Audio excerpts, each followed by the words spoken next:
Hey guys, Scripted here with another video, and I wanted to talk about this 10-year anniversary of The Force Awakens and where the state of sort of the fans are with this movie. It's one of those things where, there's a lot of people that have made the claim throughout the last number of years that, well, it'll be just like the prequels and people will start to gravitate towards the sequels just like they did the prequels, and they'll be beloved in a certain number of years. Well, we're 10 years in, and I'm not really seeing that at all. I mean, are you guys seeing that? Let me know in the comments section. But part of the reason I'm doing this too is there's this guy on Twitter, and he's been posting a lot about how because The Phantom Menace sucks, but it's better received now than it was at the time, that The Rise of Skywalker will be also well received in time. Which I disagree. just because it happened with some of the prequel stuff doesn't mean it's going to happen with the sequel stuff. And I also don't think the prequels were as hated as the sequels. I don't think it's even close, actually. I think they are hated by some people, but the percentages, I think, for the negativity towards each of the trilogies is far higher for the sequels. And actually, if you look at The Force Awakens now is actually perceived worse than it was at the time. I think at the time, a lot of people left the theater with this idea that, okay, well, there's a whole bunch of unexplained things.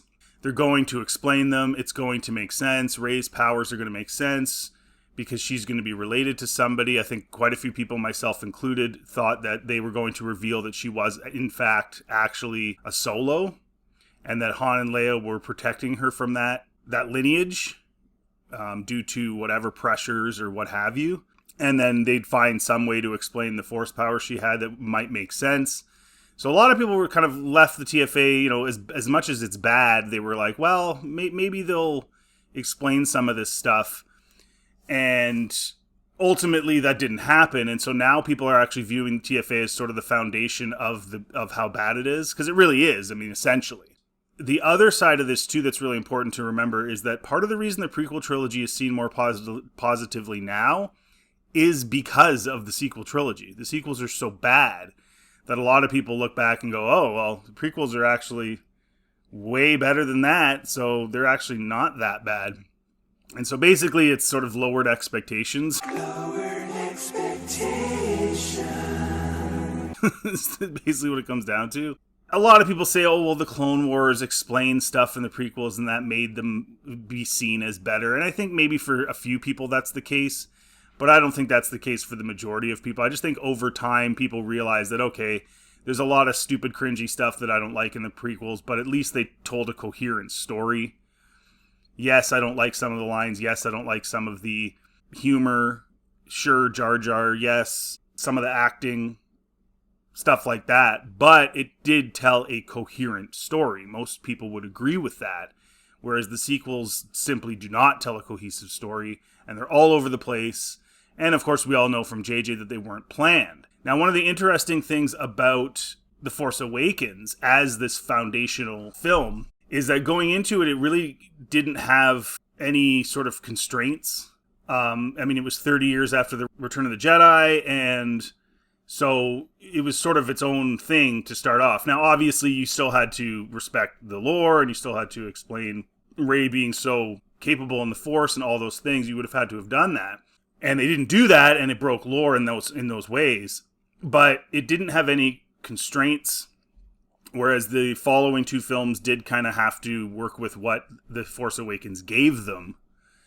And so that in itself was a tall task. I still think it could have been done. I think Rian Johnson did a disservice to the brand, big time. But he at least came into it with certain limitations, because he was working with what had been done before. Whereas, again, with TFA, it was just sort of come in and do what you want. And unfortunately, what J.J. Abrams decided to do was sort of this weird, sort of backwards version of A New Hope. Okay, yeah, you have the whole mega weapon, which was stupid.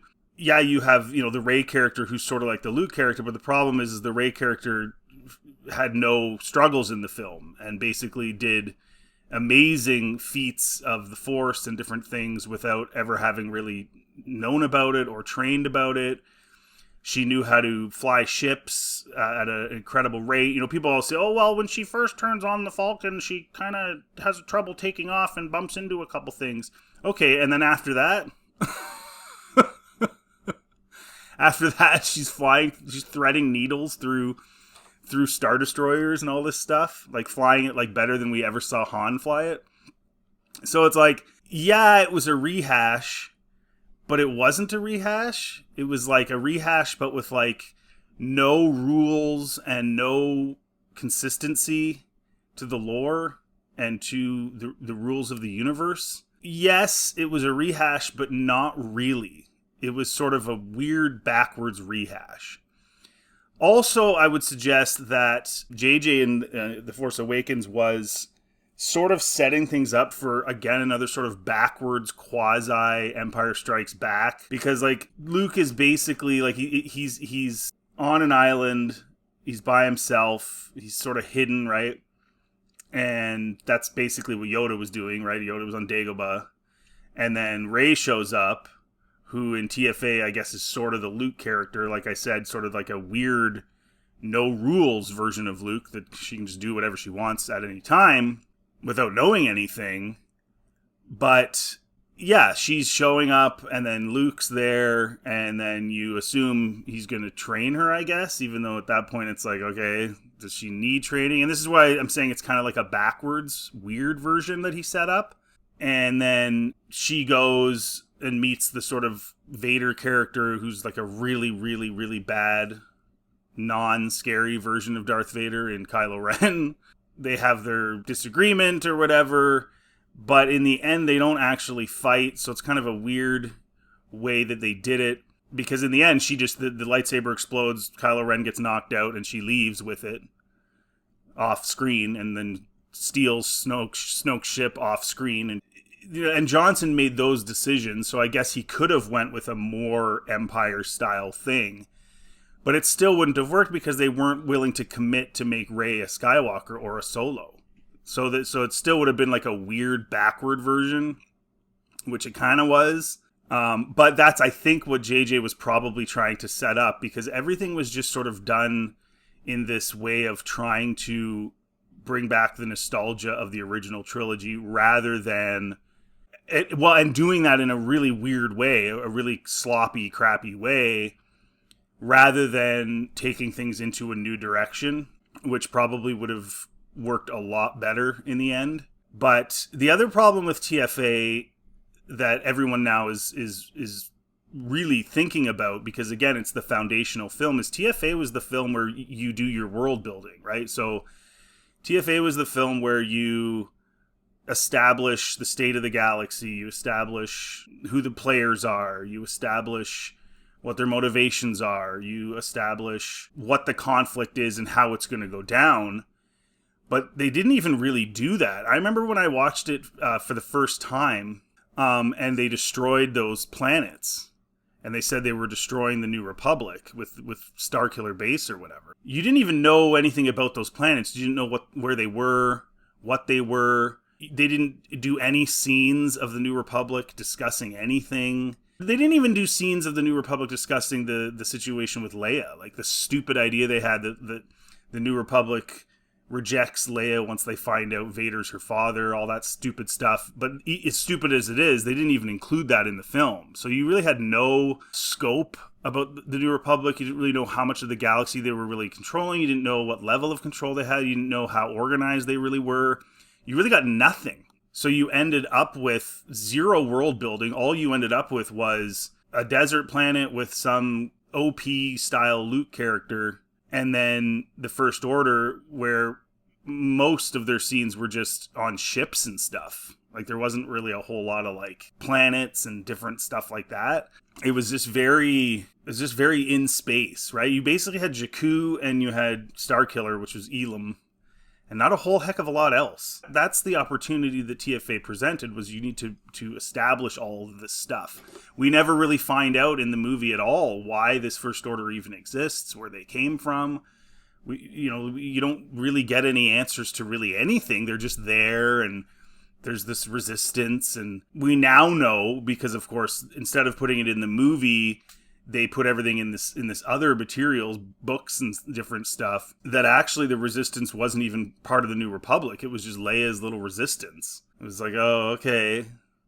And what's even sillier is they destroyed the New Republic so they could do a trilogy about this massive First Order. And by the way, they never even show the First Order taking over the galaxy, really, even after TFA. And after they destroy the New Republic, it's always just like, throughout the trilogy, you just see their fleets and like spaceships and stuff. You don't see anything of them taking over anything. You know, so like when you saw Attack of the Clones, for example, where you can see Palpatine is taking over and he's establishing his empire, and you see those things happen, you see that world building. You didn't get any of that. The First Order is just like a bunch of fleets flying around doing stuff. There's no semblance of any explanations for any of this stuff. And that was where TFA needed to begin.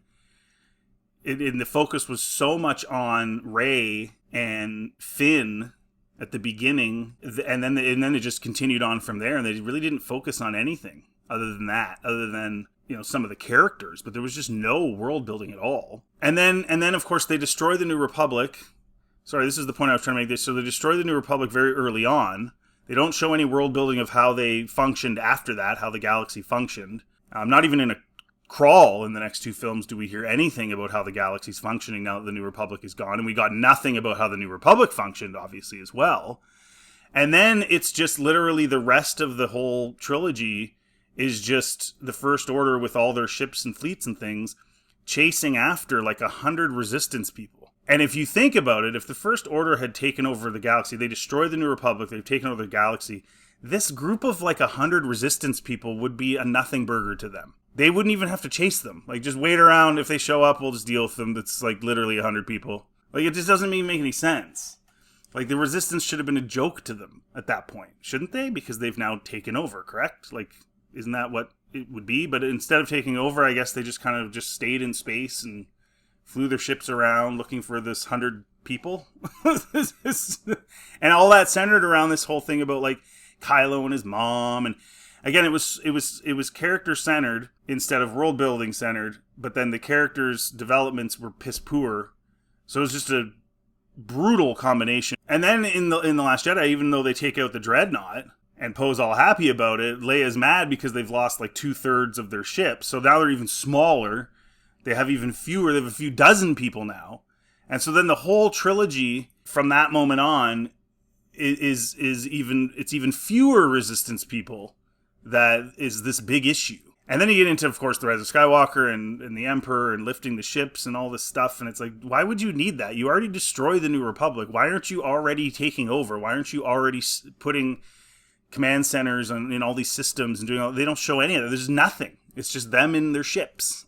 And then Exegol out of nowhere. So the whole thing was set up so poorly in the TFA. There was just zero universe establishing, world building things in it at all. Of course, the next thing, Rey broke every rule of how the Jedi and the Force work. She's a really, really terrible character. Broke every rule, was a Mary Sue, and really went through basically nothing. Like, you can make your cry faces and you can have emotion, but that doesn't mean the character's really going through really anything. She went through basically nothing. The only thing she ever went through happened way back when she was a kid. So in the films themselves, she did nothing. So all you're left with is this, oh, well, but that time she got left on Jakku. And it's like, okay, she seemed to do fairly well for herself, despite the fact that she was a kid on a scavenger planet. She seemed to be, pretty good. Didn't really affect her all that much. It's not like she was, living a life of negativity because of the trauma or whatever she went through. She was just great at everything and no problems. Everything was great. Finn was, started off as a bit of a simp, and then his entire story arc is just becoming more of a simp throughout the entire trilogy. Ended up with nothing. But it was established in TFA that was basically what he was. He was just very, very concerned with Rey pretty early on, and that just continued throughout the rest of the trilogy. But again, it was established in TFA, where he's running around, where's Rey? He's saying to Han, oh, where's Rey? And Han doesn't even really seem that concerned about it. When Kylo takes her, right? When they're on Maz's planet or whatever. He doesn't really seem super concerned. But Finn does. He's really concerned. So the only thing you can come up with to explain that is that he just thinks she's hot and he's worried about her, and yeah, because he's just simping. Like, there's no other explanation. You don't really get anything out of it. You know, obviously we know Han, he was just a bum, what a waste of having Harrison Ford in this movie, making him the exact same character he was going all the way back to A New Hope, actually worse version of himself.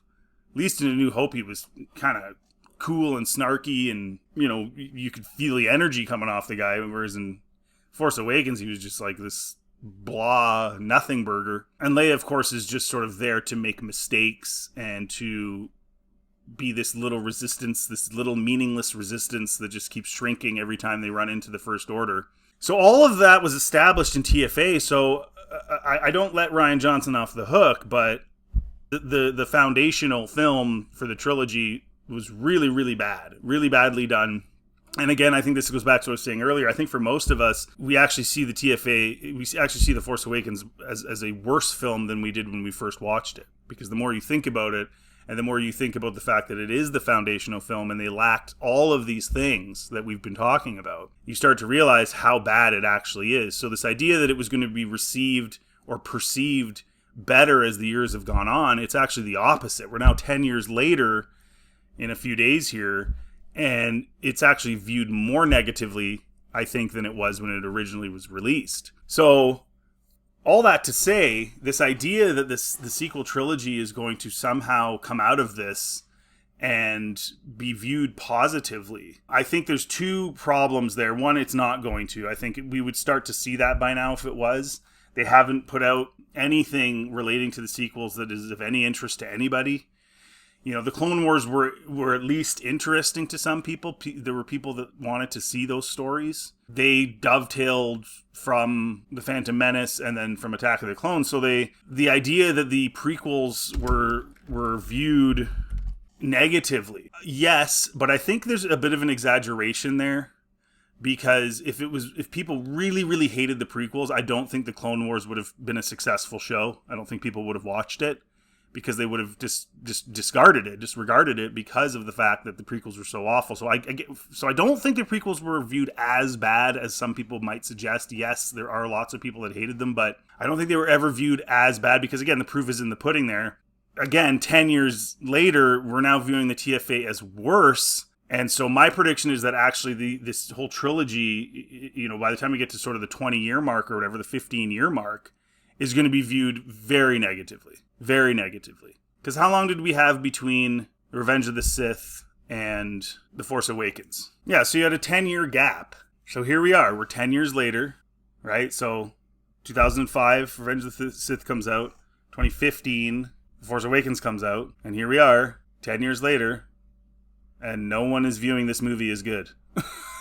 So, and by the time TFA came out, yeah, the view of the prequels was maybe not positive, but it was at the very least, you know, okay, coherent story, all that stuff that I was talking about earlier, issues, but coherent story. Whereas with TFA, it started the cycle of the incoherent story and breaking all the rules and no world building and doing all those things. It's 10 years later and it's not received well at all.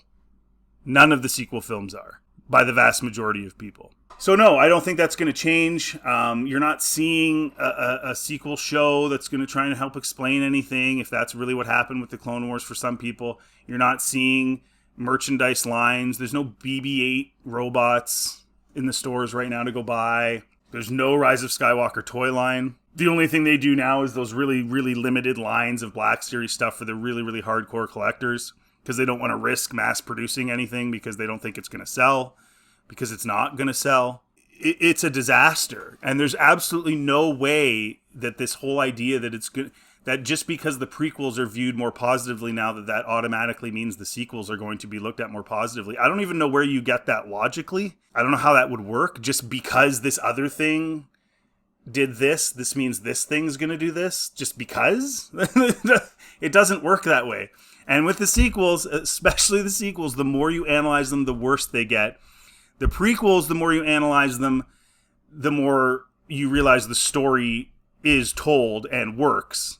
Again, just cringy, dumb little details. But but the overall story does work. The overall story in the sequels does not work at all. The sequels could be viewed as satisfactory like the prequels are if the story was coherent and made sense overall. Yes, the prequels have smaller plot points here and there that are kind of stupid, but the overall story, but the sequels, it's just a mishmash. It just doesn't even make any sense. There's no world building. Character development's piss poor. Lore breaking, rule breaking, all sorts of stupid stuff that there was just no oversight for. So, all that to say, guys, it's been 10 years. Let me know in the comment section what you think. If you like this content, please like, subscribe. It always helps the channel. Feel free to check anything else on my channel. Have yourselves a really good day.